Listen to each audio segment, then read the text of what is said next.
Съпругата на руския президент госпожа Людмила Путина пристигна в България, за да открие 11-я конгрес на Международната асоциация на преподавателите по руски език и литература. Форумът започва утре във Варна. Днес госпожа Путина и съпругата на президента на България госпожа Зорка Първанова посетиха Центъра за изучаване на руски език в Софийския университет.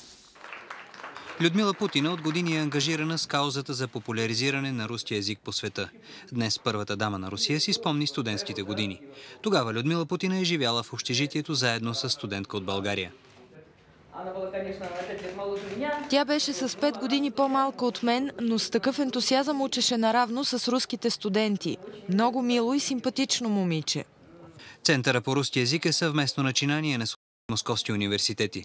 Той работи от 3 години. За това време повече от 100 души са издържали тестовете и са получили сертификат, че владеят руски. От днес центъра ще носи името на руския лингвист и преподавател академик Виноградов.